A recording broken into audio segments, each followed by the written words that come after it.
Assalamualaikum warahmatullahi wabarakatuh. Apa kabar keluarga Indonesia? Saya baik-baik saja ya. Baiklah, pada hari ini saya akan menjelaskan, menginformasikan kepada teman-teman semua keluarga Indonesia bagaimana cara menghidupkan aktivitas keluarga di masa pandemi ini. Jadi di masa karantina ini kadang kalau kita udah di rumah bingung mau ngerjain apa lagi, karena biasanya kita kan punya aktivitas di luar selain dalam rumah ya kan. Kebanyakan sih aktivitas yang di luar rumah ini yang kita gunakan untuk mengisi kehidupan kita sehari-hari, apalagi anak-anak ya kan, karena dia bosan kalau cuma nonton TV aja. Oke teman-teman semua keluarga Indonesia, aktivitas yang biasa akan kita lakukan untuk mencegah virus corona ini yang adalah gerakan masyarakat hidup sehat yang biasa kita kenal dengan germas. Nah, yang pertama yaitu makan dengan makanan yang bergizi, makanan yang gizi yang seimbang. Nah, harus seimbang, ada sayurannya, lauk pauknya, susu, 4 sehat 5 sempurna ya kan. Selanjutnya rajin olahraga dan istirahat yang cukup. Itu penting, itu rajin olahraga. Yang ketiga itu cuci tangan dengan sabun. Ada 6 langkah cuci tangan pakai sabun ya kan. Selanjutnya yang keempat itu jaga kebersihan lingkungan. Yang kelima stop merokok, dilarang merokok. Yang keenam tutup mulut dengan masker atau lengan atas bila batuk. Selanjutnya minum air mineral 8 liter per hari. Nah, itu bisa dicek loh keluarga Indonesia. Gimana caranya? Coba lihat pipisnya. Kalau pipisnya berwarnanya tidak bening putih, itu tandanya kurang minum. Misalnya pipisnya itu berwarna, kencingnya itu berwarna kuning. Nah, itu kurang itu minum air putih. Makanya dianjurkan 8 gelas per hari itu. Selanjutnya jangan memakan daging hewan yang berpotensi menularkan corona. Banyak informasi kan, mereka makan kelelawar. Wow, gimana itu makan kelelawar? Katak pun dimakan. Ulah, masya Allah. Yang kayak gitu dimakan. Mau ayam ada, ikan ada, sayur-sayuran ada. Mau coba-coba yang kayak gitu. Wow, saya nggak mau lah. Selanjutnya bila merasa demam dan sesak segera ke rumah sakit.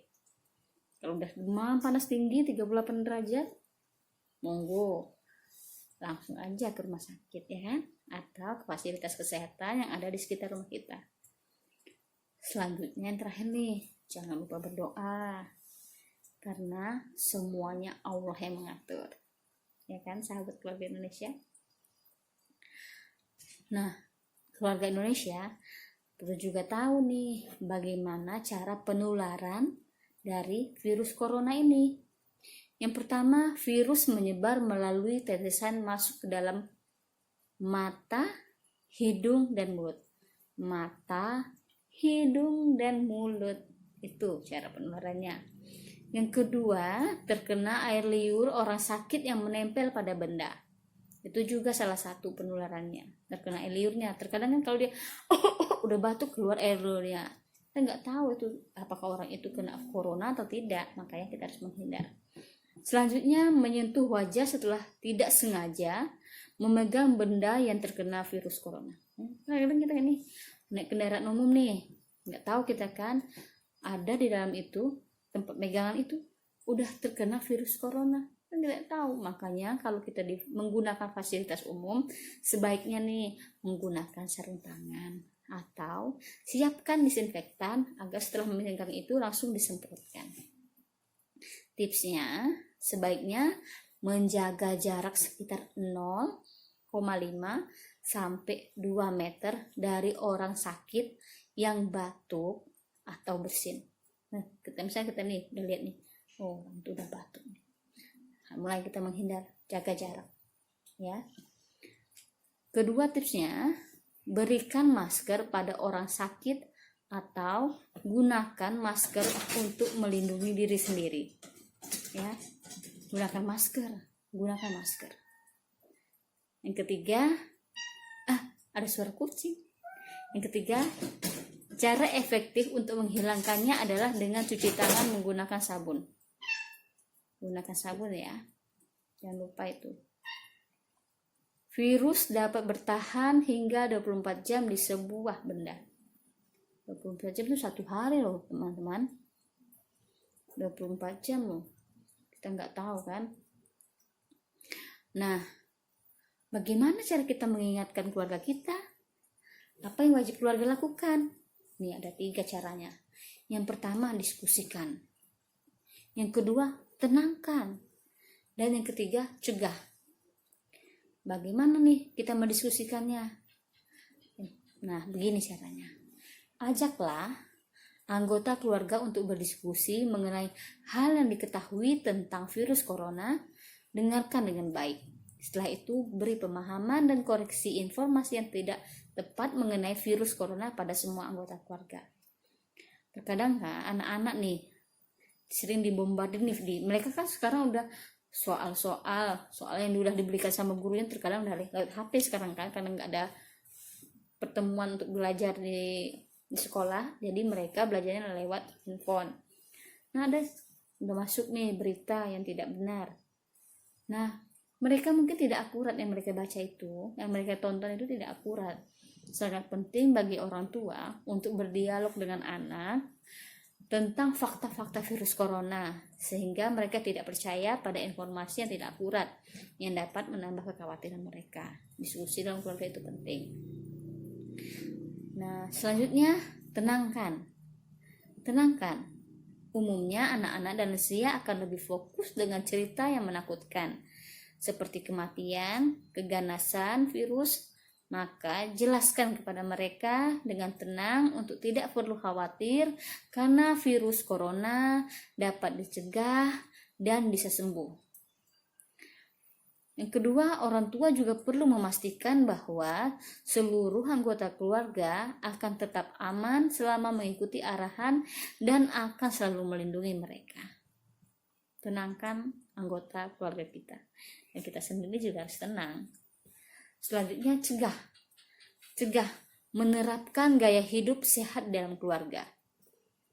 Selanjutnya, mengingatkan untuk selalu dalam kondisi higienis, menjaga diri masing-masing dengan mencuci tangan dan mandi secara teratur. Memberikan contoh konkret dan bersama-sama mencegah penyebaran virus di keluarga dan lingkungan sekitar. Bagaimana cara mengurangi risiko terinfeksi virus corona ini? Nih, saya kasih informasinya ya. Yang pertama, hindari kontak dengan orang yang sakit. Yang kedua, selalu cuci tangan dengan sabun dan air bersih selama 20 detik. Yang ketiga, makan makanan dengan nutrisi seimbang. Jangan hanya karbohidrat yang kita perbanyak, tapi tambahkan juga sayur mayur, lauk pauk, protein, dan susu.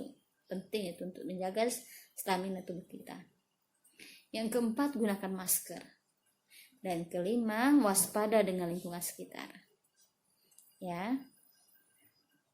Nah, orang dengan risiko apa yang terkena? Ini ada nih.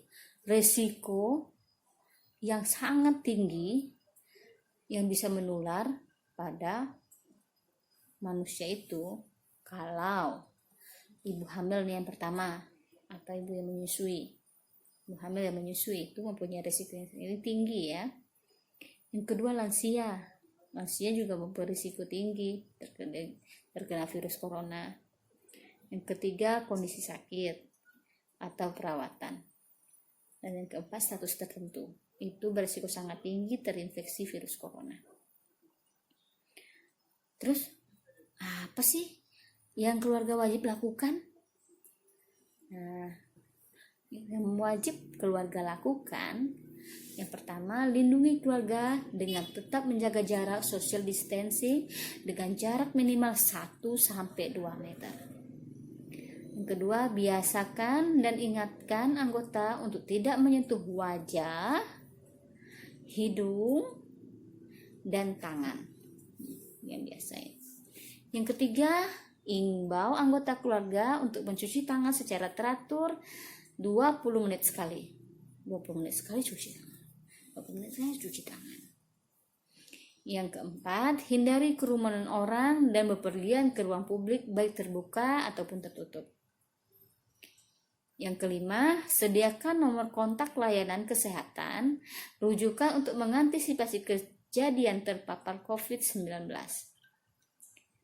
Yang selanjutnya, sediakan obat-obatan yang dapat menjadi pertolongan pertama dan peralatan kesehatan lain seperti masker, tisu, antiseptik, dan lain-lain di dalam rumah. Terakhir, cukupkan persediaan sembako untuk jangka waktu tertentu selama masa karantina. Nah, itu tadi ya keluarga Indonesia yang wajib kita lakukan dan kita persiapkan agar keluarga kita terhindar dari virus corona. Semoga dengan penjelasan saya tadi bisa menambah aktivitas kita di dalam rumah dan kita lebih aman dan nyaman sehingga keluarga kita, anak-anak kita, orang tua kita, ibu bapak kita semuanya aman di dalam rumah. Tetap jaga kesehatan.